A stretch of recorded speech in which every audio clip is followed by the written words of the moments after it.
大家好，欢迎来到独处咖啡屋，我是一彩，和你一起了解生活，享受美好的独处时光。今天这期咖啡屋要讲的内容是精神富足的女人，岁月不会让你变老。希望你喜欢，订阅支持。一个完整的人由两部分构成，身体与灵魂。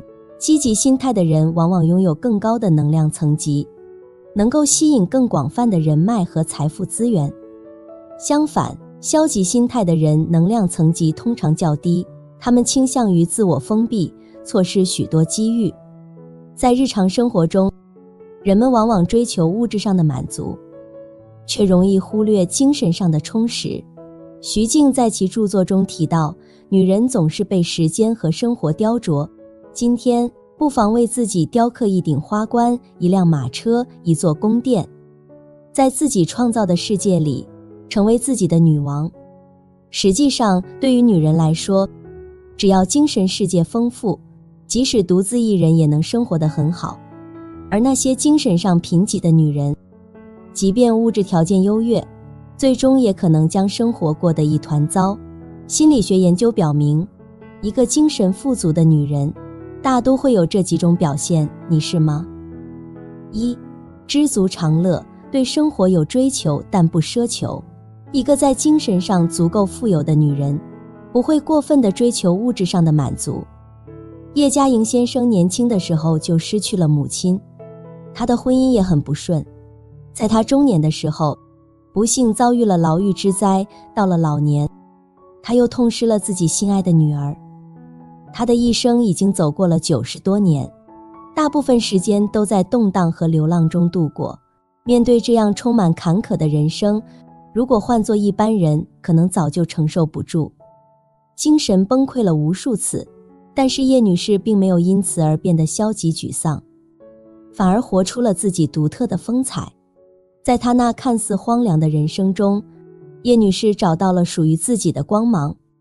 她通过诗词来汲取力量，让自己变得更加坚强。她不仅创作诗词，还深入研究和传承诗词文化，与诗词相伴一生，这便是她最大的快乐和满足。在学术研究之外，叶女士的生活非常简朴。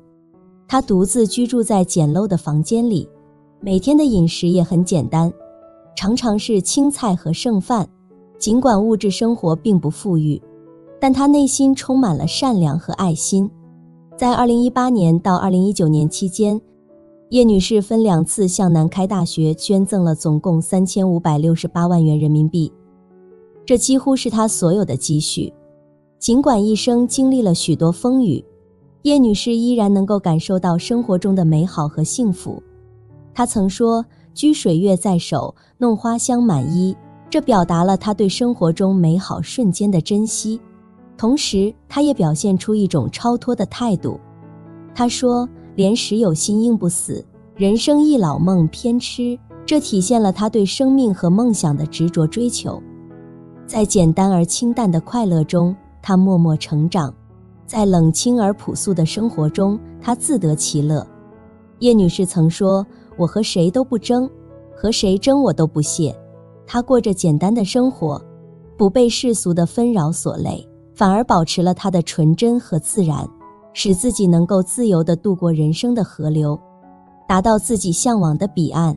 当灵魂已经得到了充分的充实，这种内心的丰富感会自然而然地淡化对名利的渴望。她的幸福感来源于知足常乐，她会把一颗心安心地放在尘土上，归于尘土，安于自己当下的幸福状态。但这绝不是安于现状的借口，相反，她依然有着对生活的追求和自己的执着。她只是不会无望地奢求那些遥不可及的东西。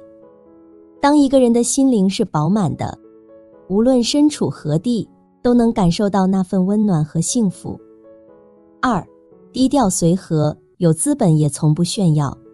越是内敛的女人，越能散发出难以预料的光彩。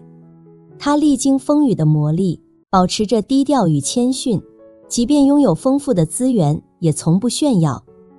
作家卢月讲了一个故事，有朋友到他居住的城市开会，由于朋友的日程安排得非常紧凑，他们没有机会见面。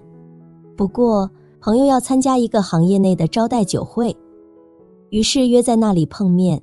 这个酒会是一个自助式的冷餐会，桌子上摆满了各种各样的食物，大家围坐在一张桌子上，随意地吃着东西，互相简单地介绍了一下自己。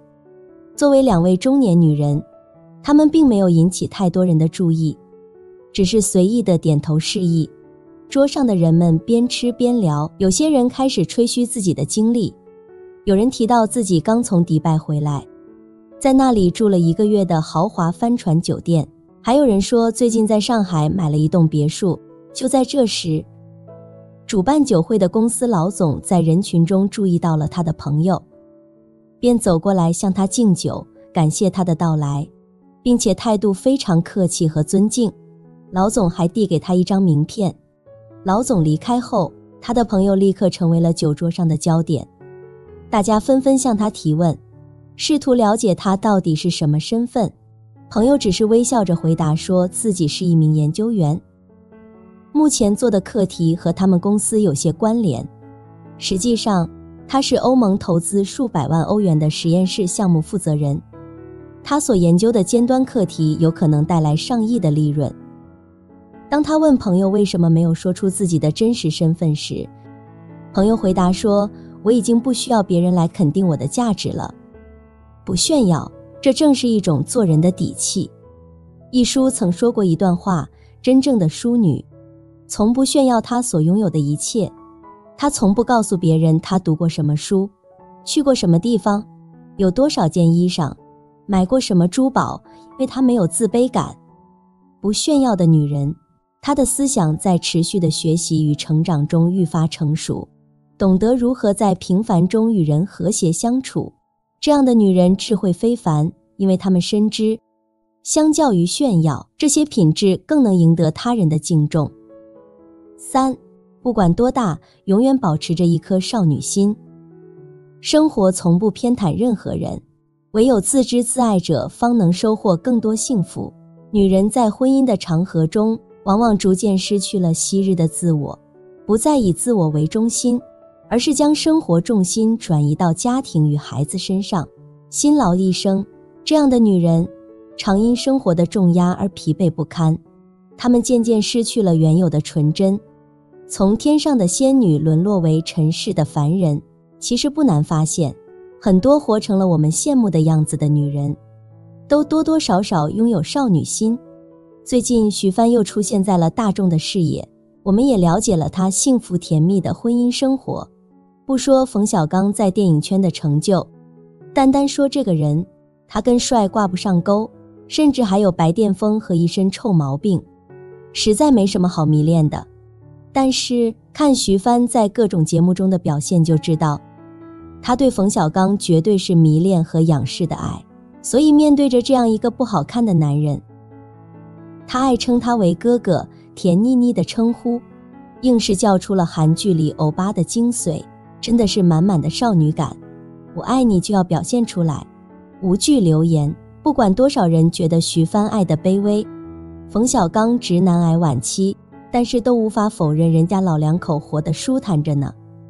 节目里，冯小刚为徐帆准备了一个惊喜，重出江湖做了徐帆爱吃的饭，还请了徐帆的戏曲恩师。最后化了老年妆的徐帆从房间里出来，充满期待地问，哥哥，如果30年以后，我要是还不如现在这样的时候，你还带不带我玩啊？这场面让人莞尔，就算是老态龙钟。徐帆也是一颗少女心，因为她在爱里，所以一直是一个甜蜜的小女人状态。冯小刚铁汉柔情回道，那必须的。但如果徐帆换一种性格，像很多中年已婚女人一样，自己活不明白，还对老公各种怀疑和控制欲，那可不会这般让人羡慕。我身边有很多妈妈辈的阿姨，都拥有一颗少女心，无论婚姻是否幸福，生活是否完美，都保持着对未来的向往和好奇，活出了属于自己的快乐。因为心是年轻的，所以他们对眼前的世界也从不失望。4. 吃得了生活的苦，也尝得了生活的甜。大多数人在步入社会后，都经历过艰难困苦的时期。回想父亲那一代，他们生活在经济不发达的年代，生活条件十分艰苦，有时甚至连基本的温饱都难以保障。而到了我们这一代，也不乏那些在完成学业后步入职场，为了生计而不懈奋斗的人们。正是这些艰难的经历，塑造了女人面对挑战时坚韧不拔的精神。无论是出于无奈还是出于坚强，生活的艰辛虽然带来了痛苦，但也孕育了置之死地而后生的豁达态度。经历了生命中的黑暗时刻，人们会更加茁壮成长，最终品尝到生活的甘甜。然而，即使习惯了精致的美食，也不会因此嫌弃家常便饭；习惯了宽敞的豪宅，也不会对小屋吹毛求疵。真正精神富足的女人，既能品味高档的红酒，也能享受路边摊的简单美食；既能穿着高跟鞋优雅地行走，也不会嫌弃朴素的粗布衣裳。她们既能享受最好的，也能接受最坏的。5. 承受得了低谷，也担当得了高峰。人生并非一帆风顺，有时会遇到高峰，有时也会陷入低谷。特别是在当今这个高速发展的社会，变化可能就在一瞬间发生。我不是废柴书中的林小凡，原本是一位在职场上打拼的都市白领。在她生完孩子后，她选择成为了一名全职妈妈，过着一种惬意而随性的生活。她的丈夫则是一位公司的高管，两人共同经营着家庭，生活富裕而随性。他们在京都2环内购置了一套房子，生完2胎后又添置了一辆车。然而，就在这个看似美满的家庭中，突然发生了变故。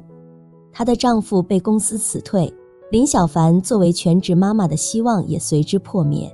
危机感开始在她心中蔓延，看着存款一天天减少，她意识到不能再坐吃山空，于是主动开始寻找工作。她曾经做过前同事的下属，也曾在家政中心做过月嫂，最终不得不将自己的房子租出去，跑到郊区卖起了卤货。然而，正是这些艰难的经历，让林小凡真正成长为一个坚强、独立、自信的女人。真正精神富足的女人会把生活的起伏视为常态，在顺境时，她们能够志得意满，享受生活的美好；而在逆境时，她们也能够勇敢地承担命运之锤的重击。6. 精神富足可以抵御万世风霜。在张爱玲的第2任丈夫赖雅去世之后，她开始了长达29年的独居生活。幸运的是，此时她的作品已经在台湾出版，为她带来了相对稳定的稿酬收入，这使得她终于能够随心所欲地安排自己的生活。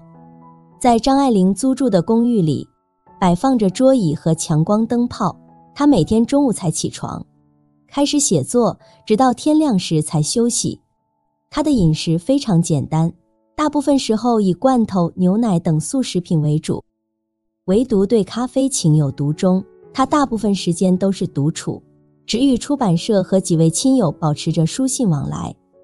到了80年代，在大洋的彼岸，掀起了一股又一股的张爱玲热。她作品的版税和电视电影版权为她的晚年生活带来了极大的保障，但她仍旧保持着深居简出的生活方式，读者们为她如痴如狂。有不少人试图探访张爱玲的生活，但她大部分时候都选择谢绝。为了躲避打扰，她在4年的时间里搬了180次家。张爱玲的晚年生活除了写作，更多的是与各种疾病进行抗争。她患有牙病、眼病、皮肤病，特别容易感冒，身体长期受到这些病患的折磨。1995年，75岁的张爱玲最终被心血管疾病夺去了生命。她的朋友们遵从她的遗嘱，将她仓库里的稿件和248万港币遗产都留给了张爱玲的好友宋琦夫妇。她不希望举行葬礼，最终他的骨灰被撒入了太平洋。胡适说，你们不要总在争自由，自由是外界给你的，你们先要争独立。给你自由你不独立仍然是奴隶。后世之人常常谈论张爱玲晚年的生活状态，认为她孤苦伶仃，生活困顿。但实际上张爱玲是出于自己的意愿，主动选择了远离尘嚣的生活方式，而不是完全放弃生活。她认真地做着自己认为应该做的事情，坚决拒绝那些她不喜欢的事情。正如那句古语所言，子非鱼，焉知鱼之乐。张爱玲并没有拒绝生活本身，她只是拒绝了与她内心世界格格不入的这个时代。她的才华赋予了她一种遗世独立的勇气，使她能够在自己创造的精神世界中度过晚年。7. 这样做，成为精神富足的女人。1. 提高认知，养出淡然的心态。书里有句话说，你的痛苦源于认知维度太低。人与人之间最显著的差异，并非源于智商、情商或格局，而是认知层次。我们的出生家庭、成长环境、阅读经历以及旅途体验，都在塑造我们的认知框架。认知水平不足的人，在面对问题时，往往感到焦虑和迷茫，不知如何应对。同样，即便机遇降临，他们也无法察觉，从而轻易地错失良机。认知水平不足的人，还容易被自己的认知局限所束缚，产生一种无端的勇气和自豪感。实际上，认知才是个人最宝贵的资产。只有通过独立思考，提升认知，我们的努力和勤奋才能发挥出更大的价值。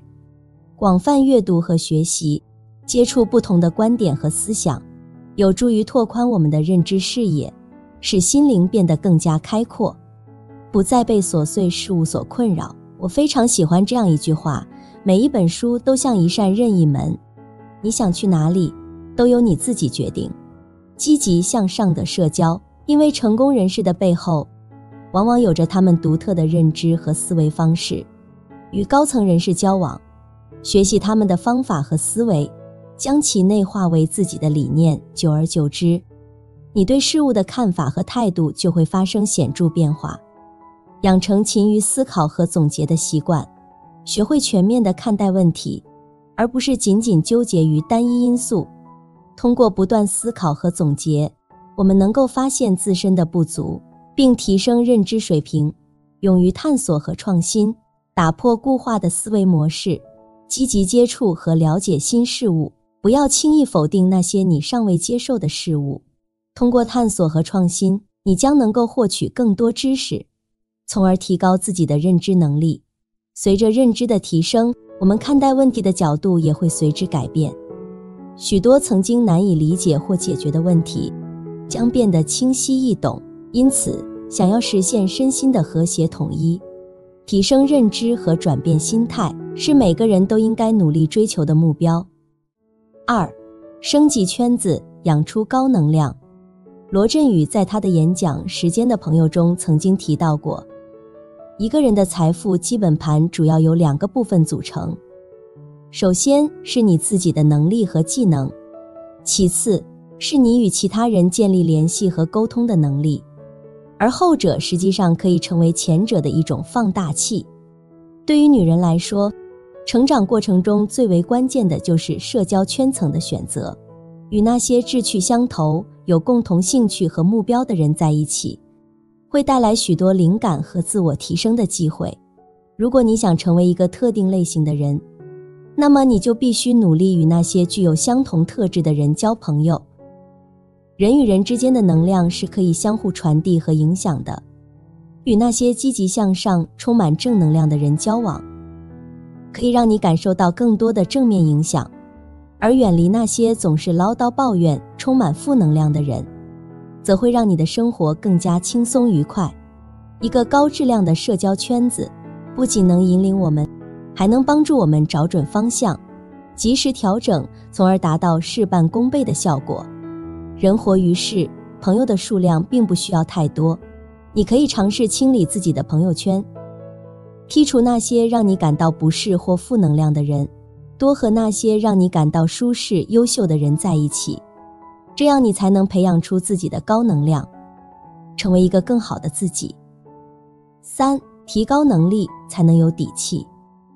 经济独立对于一个女人来说，是最大的底气和自信，因此必须具备足够的赚钱能力和养成良好的赚钱习惯。人到中年，不再像20多岁时那样拥有充沛的精力和快速的学习能力，因此找到一个适合自己的技能并深入挖掘，成为一个长期主义者显得尤为重要。金钱虽然只是身外之物，但赚钱的技能和能力却是任何人无法剥夺的财富。随着时间的推移，你的技能和能力会变得越来越有价值。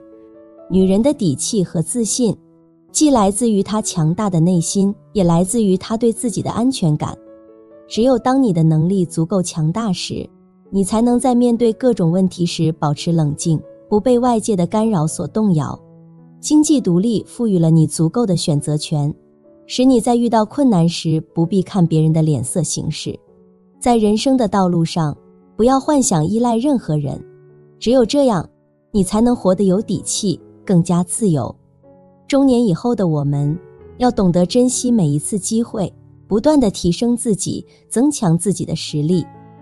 正如作家毛姆所说，人追求的当然不只是财富，但必须要有足以维持尊严的生活，使自己能够不受阻挠地工作，能够慷慨，能够爽朗，能够独立。别人给予的随时都有可能被拿走，只有自己通过努力赚来的，才是真正属于自己的。有了富养自己的能力，你才能对喜欢的东西说我必须拥有，更能对不喜欢的说不。爱、金钱和安全感，正是提升能力的真正意义。电影《一代宗师》中说，习武之人有3个境界：见自己、见天地、见众生。因为见过了这个世界，有了一颗丰富而温柔的心，知道自己是谁，知道自己要什么，因此可以大大方方做自己，内心安然宁静，如同植物一般静谧而自如地悦纳这一切。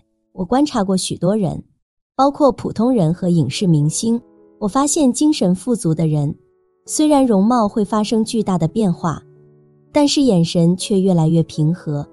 那是一种看过了世界的眼神，不再慌张，不再故作坚定，而是变得更柔和，更自信。我们无法决定年龄的大小，但可以选择度过每一天的心情。愿你精神富足，一生安乐。好了，这期咖啡屋到此就分享完了。如果内容对你有所帮助，或者看后有所醒悟，麻烦你订阅和分享给身边的朋友。欢迎留言和投稿，在咖啡屋与我们一起学习别人的最好，遇见更好的自己。我们下期节目见。